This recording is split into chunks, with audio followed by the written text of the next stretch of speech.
ஓம் சாந்தி. குரூப்பில் உள்ள அத்தனை ஆத்மாக்களுக்கும், தேவதை ஆகக்கூடிய ஆத்மாக்களுக்கும் ஒவ்வொரு அடியிலும் ஸ்ரீமத் படி நடந்து கொண்டே இருக்க வேண்டும். இது அவர்கள் சொன்னார்கள், இது இந்த வார்த்தை பிரம்மபாபா சொன்னார்கள், இந்த வார்த்தை சிவபாபா சொன்னார்கள் என்று நாம் குழம்பக்கூடாது.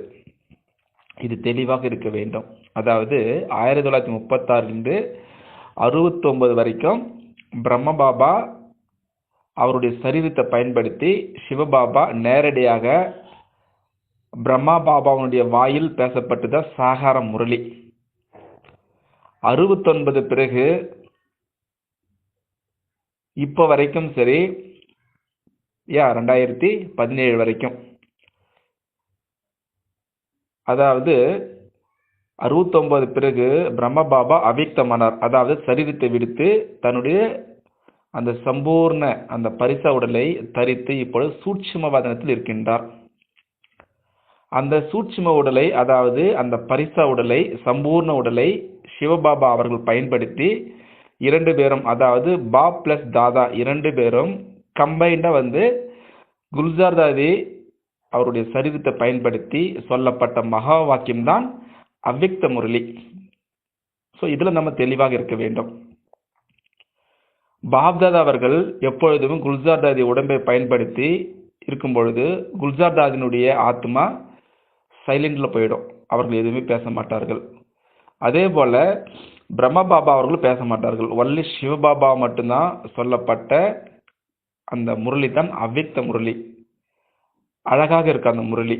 69 பிறகு 2017 வரைக்கும் சொல்லப்பட்ட வாக்கியம் தான் அவ்யக்த முரளி. அதில் நாம் எப்பொழுதும் தெளிவாக இருக்க வேண்டும். அதில் குழம்பவே கூடாது.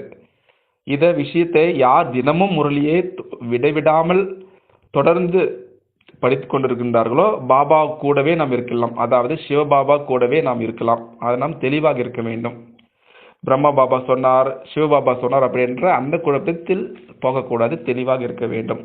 ஸோ இது போல நான் அந்த ஞானத்தை நாம் சொல்லிக் கொண்டிருக்கின்றார். அந்த சிருஷ்டினுடைய ஞானத்தை சொல்லிக் கொண்டிருக்கின்றார். ஆதியிலும் சரி, அனாதியிலும் சரி, மத்தியிலும் சரி. ஸோ நாம் அதில் தெளிவாக இருக்க வேண்டும். பரமாத்மா தான் இப்பொழுது சொல்லிக் கொண்டிருக்கின்றார். அவர் தான் இப்போது அவ்யக்த மூலமாக எல்லோருக்கும் அவ்யக்த இஷாரா கொடுத்து கொண்டிருக்கின்றார்.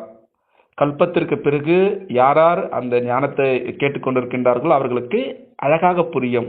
நேற்று தான் நாம் தேவதைகளாக இருந்தோம், இன்று நாம் மனிதர்களாக இருந்து பிராமணராக மாறிவிட்டோம். அந்த ஞானத்தை தன்னுடைய வாழ்க்கையில் பயன்படுத்தி வெற்றி பெறுவார்கள் அந்த பிராமண குல போஷணர்கள். ஸோ அதில் நம்ம எப்பொழுதுமே குழப்பம் அடையக்கூடாது, வெற்றி பெற வேண்டும். இதுபோல பாபா எல்லாவற்றையும் புரிய வைத்து விட்டார். கல்பத்தினுடைய ஆயுள் எல்லாமே சரி, 21 ஜென்மத்தை யார் எடுப்பார்கள். ஸோ இதுபோல முக்கியமான விஷயங்களை சொல்லிக்கொண்டு இருக்கின்றார் இந்த முரளியின் மூலமாக. அதனால் நம் எல்லோருமே சரி அந்த ஞான மனனம் செய்து என்ன ஆக வேண்டும், தூய்மையாக ஆகிவிட வேண்டும். அதனால் இப்போ என்ன செய்ய வேண்டியதாக இருக்கிறது இந்த சங்கமுகத்தில், அதாவது நம்முடைய புத்திக்குள் அந்த ஈஸ்வரிய நானும் முழுவதுமாக நிரம்பி இருக்க வேண்டும். சில சமயத்தில் நிறைய பேர் என்ன பண்ணுவாங்க, சத்தியுகத்தில் சான்ஸ்கிரிட் இருக்குன்ற சொல்லுவாங்க, ஹிந்தியில் இருக்குன்னு சொல்லுவாங்க. நம்ம அந்த லாங்குவேஜுக்கெல்லாம் போக வேண்டாம். இப்பொழுது இந்த சங்கமுகத்தில் ஈஸ்வரிய ஞானம் இருக்கணும், தெளிவாக இருக்கணும். இந்த ராஜயோகத்தின் மூலமாக பாபா சொல்லிக் கொண்டிருக்கின்றார். ஒருவேளை நாம் எந்த விதத்திலேயோ சரி, மற்ற ஆத்மாக்களுக்கும் சரி, எல்லோருக்கும் சரி துக்கத்தை கொடுத்தால் கண்டிப்பாக அது சிவபாபாவுடைய வழி கிடையாது. அந்த ஞானத்தை நாம் கொண்டு வர வேண்டும்.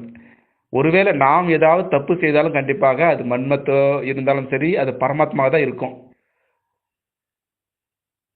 அதனால் அந்த பரமத்தை விட்டுவிட்டு, அந்த மன்மத்தை விட்டுவிட்டு அந்த ஸ்ரீமத் படி இருந்தால் நாம் வெற்றி பெறலாம். ஸோ இதுபோல் பாபா நம்ம புருஷார்த்தத்தை செய்து முயற்சி செய்து நாம் வெற்றி பெற வேண்டும்.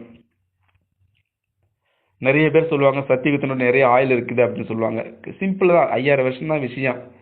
இந்த 4 அந்த கல்பத்தினுடைய ஆயுள் அதாவது 5000 இயர்ஸ், அதில் சரிசமமாக 4 பாகங்களாக பிரிக்கப்பட்டுள்ளது அப்படின்னு அந்த ஞானத்தை கொண்டு வருகிறார். ஈஸியாக இருக்கும், பக்கத்திலே இருக்கும் இந்த சத்தியுகத்தெல்லாம்.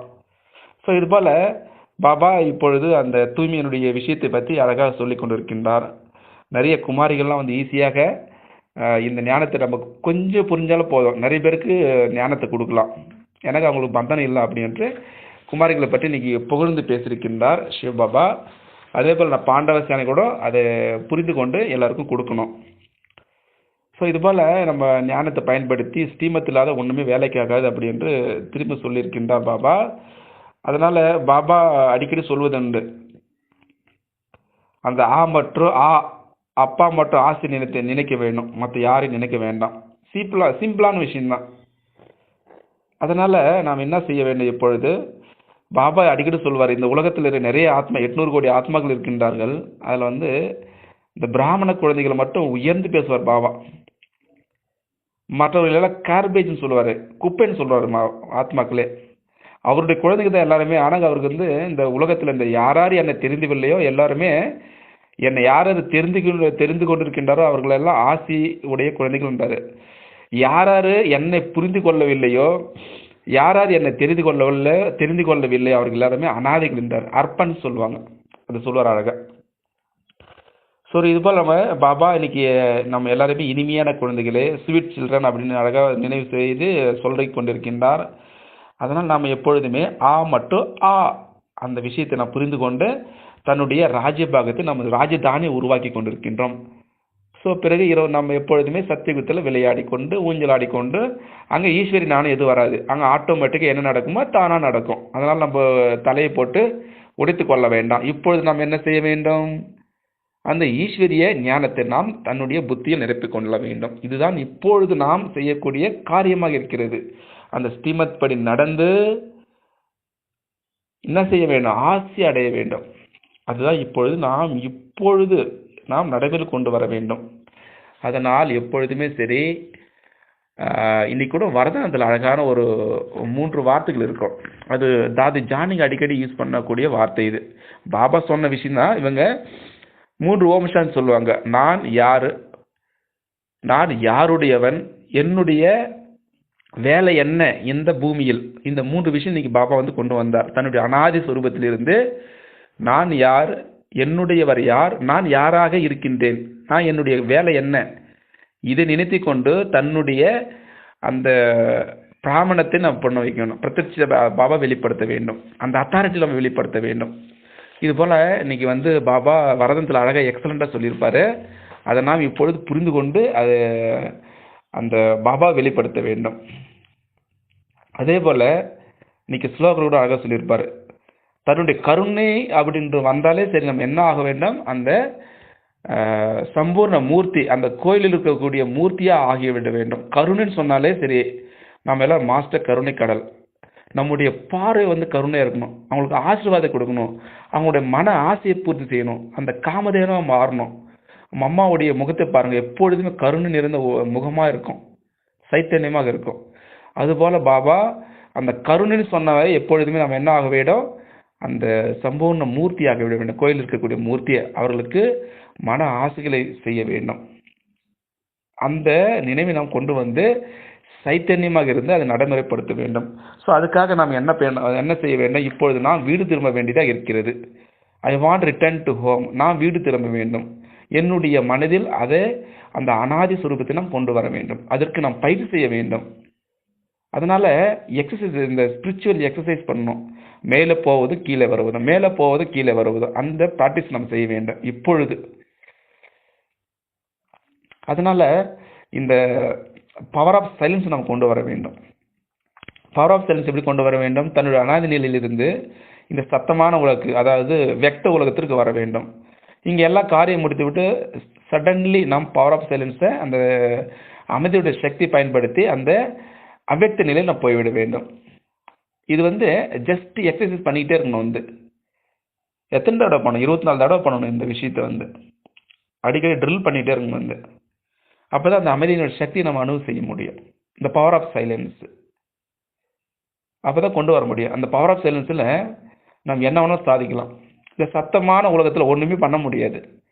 ஏன்னா பாபா கொடுக்கக்கூடிய அந்த highest version of the godly version, அந்த முரளியை யாரும் கேட்கக்கூடிய அந்த சக்தி கிடையாது. ஒன்று தான் பண்ண முடியும். நம்ம பவர் ஆஃப் சைலன்ஸ் இருந்தால் மட்டும்தான் அந்த பாபாவுடைய சாகர முரளி இருந்தாலும் சரி, அவ்வக்த முரளியில் கேட்ச் பண்ண முடியும், என்ன சொல்ல வருகிறார் என்று. அந்த பவர் ஆஃப் சைலன்ஸ் மூலம் கொண்டு வரலாம். அதனால் நம்ம எப்பொழுது என்ன செய்ய வேண்டாம், தன்னுடைய அந்த ஸ்பிரிச்சுவல் ஸ்டெமினா நம்ம கொண்டு வர வேண்டும். அந்த இன்க்ரீஸ் பண்ண வேண்டும், அடிக்கடி நம்ம பண்ணணும். அப்போ தான் அந்த பவர் ஆஃப் சைலன்ஸை கொண்டு வர முடியும்.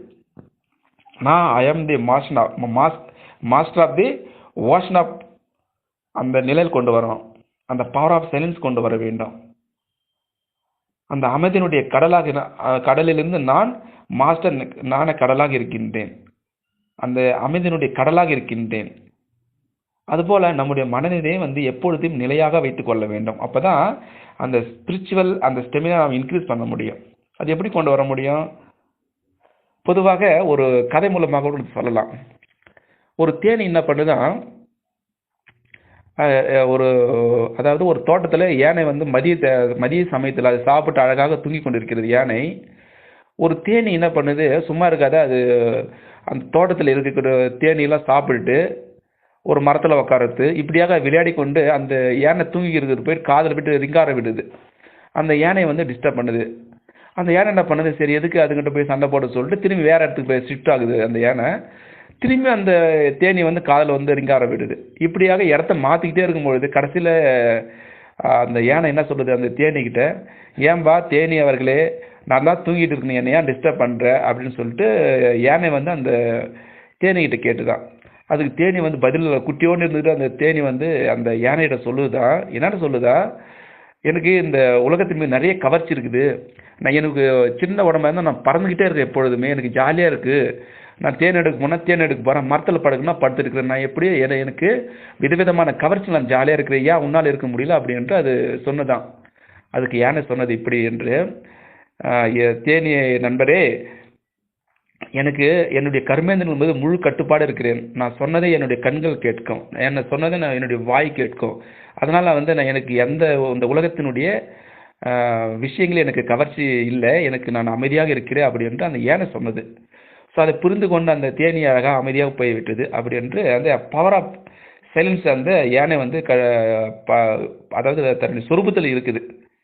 அதுபோல் தான் நாம் கூட சரி, அந்த பவர் ஆஃப் சைலன்ஸ் கொண்டு வரணும்னா நம்ம சத்தத்தை போகக்கூடாது. நம்ம ஆடியோவும் சரி இருந்தாலும் சரி, வீடியோ எது இருந்தாலும் சரி, அந்த சத்தத்தை விட்டு தனியாக அந்த ஏகாந்த அமர்ந்த நிலையிலிருந்து தன்னுடைய அமைதியான சுரூபத்தை எப்படி அந்த அமைதி ரூபத்தில் இருக்கின்றாரோ சிவோ, அதுபோல நாமும் கூட இந்த தேகத்தில் இருந்தாலும் தன்னுடைய உண்மையான சுரூபத்தை நாம் அனுபவம் செய்தால் கண்டிப்பாக பாபாவுடைய அந்த பவர் ஆஃப் சைலன்ஸ் நான் அனுபவம் செய்ய முடியும். அவர் சுரூபத்தில் நான் கொண்டு வரலாம்.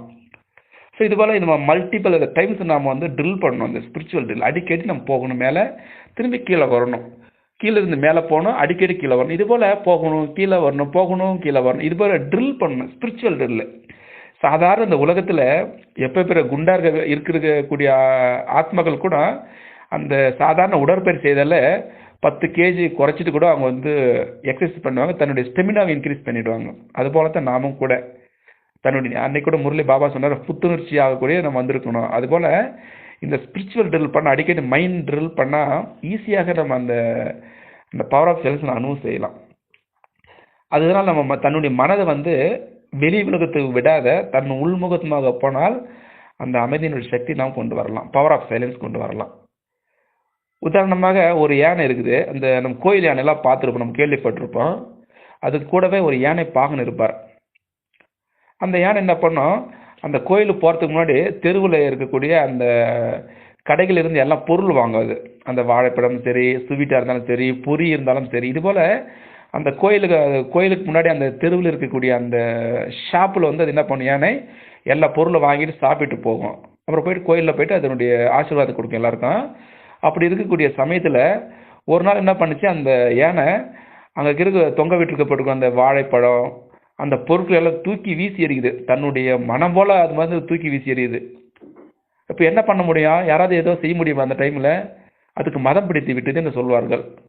ஆனால் இங்கே பாபா ஈஸியாக புரிய வைக்கின்றார், அது எப்படி கண்ட்ரோல் பண்ண முடியும், யாராவது பண்ண முடியுமா?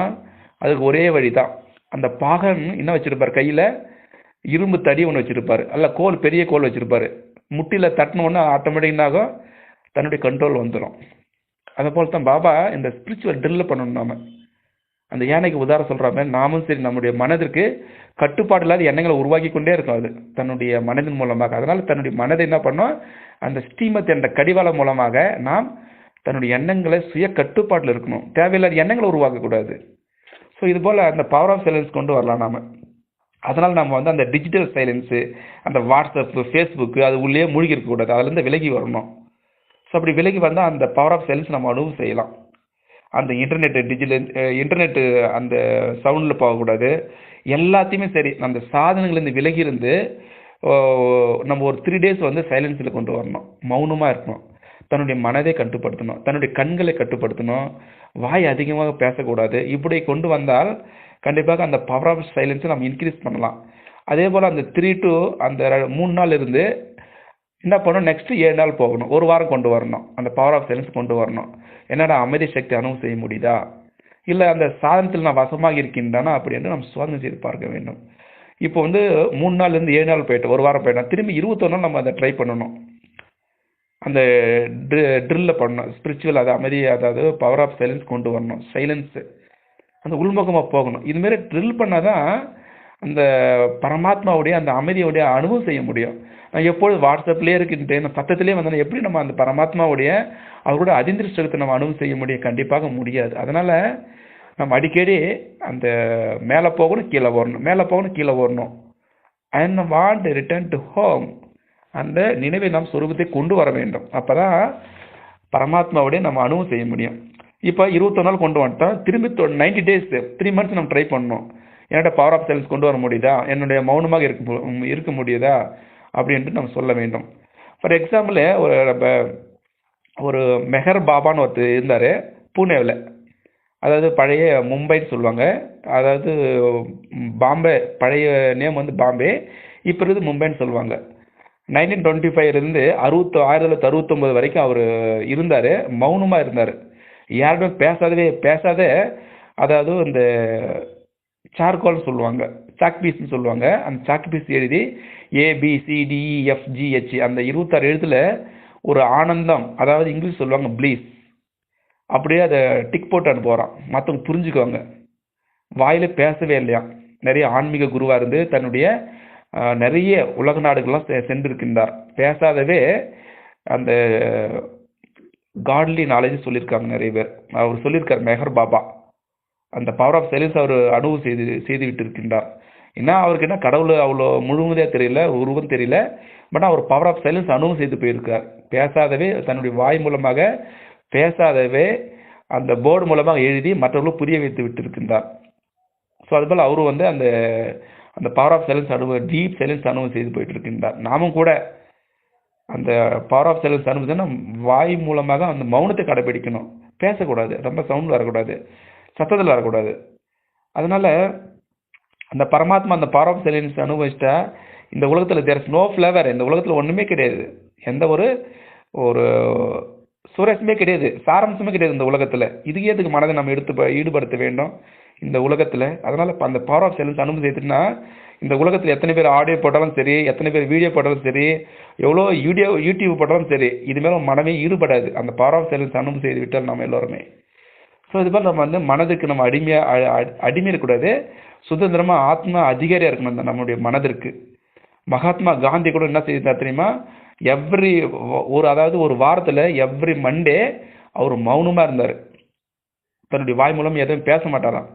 அந்த பவர் ஆஃப் சைலன்ஸ் அவரும் அனுபவம் செய்து போயிட்டு இருக்கின்றார். அதனால நம்முடைய கர்மேந்திரியங்கள், நம்ம வாய், முகம், கண், கைகள் எல்லாமே டெட் சைலன்ஸ் கொண்டு வரணும், அந்த பவர் ஆஃப் சைலன்ஸ் கொண்டு வரணும். ஸோ இது போல் நம்ம அனுபவம் செய்யணும். அதாவது புத்தர் கூட நிறைய அந்த காலத்தில் வந்து அந்த போதி மரத்து அடியில் அந்த அமைதியாக இருந்தான், யார்கிட்டும் பேசவே மாட்டாராம். ஆனால் அதாவது அந்த காட்லியுடைய நாலேஜ் ரொம்ப புரிய வச்சுக்கிறார். ஏன்னா அந்த அமைதி சக்தியில் தான் பாபாவுடைய, அதாவது சிவபாபாவுடைய அந்த ஞான சொரூபத்தை நான் கண்டறிய முடியும் அமைதி சக்தி மூலமாக தான். அவர் நிறைய அந்த தியானம் மூலமாக அந்த போதி மரத்தில் அடி இருக்கும் பொழுது நிறைய தேவதைகள் வந்துட்டார் அவரை பார்க்கறதுக்கு, புத்தரை பார்க்கறதுக்கு. அப்படி வந்துட்டு பிறகு, புத்தரே நீ இவ்வளோ நாலேஜ் வச்சிருக்கிற, கடவுளுடைய நாலேஜ் நிறைய வச்சுட்டு இருக்க, ஏன் நீ இந்த மற்றவங்களுக்கு கொடுக்கலாம் இல்லை, அவங்க நிறைய பேர் பயன் இருக்காங்கன்னு சொல்லிட்டு அவருக்கு அது புத்தர் சொன்னாராம், கண்டிப்பாக இந்த செய்தியை யார் கொடுக்கறதுக்கு அவருக்கு யாருக்கும் தகுதி கிடையாது. ஏன்னா எல்லாரும் சட்டத்தில் இருக்கின்றார்கள், எல்லாருமே அந்த ஃபிசிக்கல் அந்த சம்பந்தப்பட்ட விஷயங்கள் தான் பார்க்குறாங்க, கடவுளுடைய செய்தி கேட்கறதுக்கு யாருக்கும் விருப்பம் இல்லை அப்படி என்று புத்தர் வந்து தேவதைகிட்ட சொன்னாராம். அதுக்கு தேவதைகள் கண்டிப்பாக யாராவது ஒருத்தர் இருப்பாங்க, அந்த சக்தியை வாங்குறதுக்கு யாராவது இருப்பாங்கன்னு சொல்லிட்டு 1000 பேர்ல யாராவது ஒருத்தர் இருக்க மாட்டாங்களா? கண்டிப்பாக போய் கொடுன்னு சொன்னாராம், கொடுன்னு சொன்னாராம் தேவதைகள் எல்லாருமே. அப்போ வந்து அந்த 1000த்துல ஒருத்தர் யாரோ ஒருத்தர் கிடைச்சிருக்காங்க. அன்னில ஆரம்பிச்சுட்டு அவர் பேசிட்டே இருக்கிறாராம், 40 வருஷம் பேசிட்டே தான் இருந்தாராம் புத்தர். சத்தத்தில் வந்துட்டார் அவருமே சரி. ஸோ அதுபோல் அவர் வந்து இதுமாரி வந்து அந்த பவர் ஆஃப் சைலன்ஸ் புத்தர் கூட அனுபவம் செய்துட்டு போயிருக்கின்றார். அதனால் நம்ம வந்து நான் பொதுவாக சொல்வது உண்டு, அந்த பேசும் என்பது சில்வருக்கு சமமானு சொல்லுவாங்க. அந்த பவர் ஆஃப் சைலன்ஸ் அது வந்து கோல்டுக்கு சமமானது சொல்லுவாங்க. அதே போல் அந்த பேச்சு வந்து நம்ம கண்ட்ரோலாக நம்ம பேசணும்னா, கட்டுப்படுத்தி பேசணும்னா என்ன சொல்லுவாங்க, டைமண்டுக்கு சமமானு சொல்லுவாங்க. அதனால் நம்முடைய பேச்சும் சில்வராக இருக்க வேண்டும். அந்த அமைதி வந்து எப்படி இருக்கணும், கோல்டாக இருக்கணும். அதாவது அந்த அமைதி நம்ம அந்த பேசக்கூடிய கண்ட்ரோலாக பேசணும்னா அது வந்து டைமண்ட் சொல்லுவாங்க நார்மலாகவே. ஸோ அதுபோல் நம்ம கொண்டு வரணும். நம்முடைய அந்த பசியினுடைய தாகத்தில் அந்த ஸ்ரீமத் என்ற உட்பட்டு நம்ம அந்த பவர் ஆஃப் சைலன்ஸ் அனுபவம் செய்துவிட்டால் கண்டிப்பாக இந்த சங்கமுகத்தில் வெரி பவர்ஃபுல்லாக நம்ம வீடு திரும்பலாம். அந்த பவர்ஃபுல்லான ஸ்டேஜை நம்ம அனுபவம் செய்ய வேண்டும். சரிதானே? அட்சா. ஓம் சாந்தி.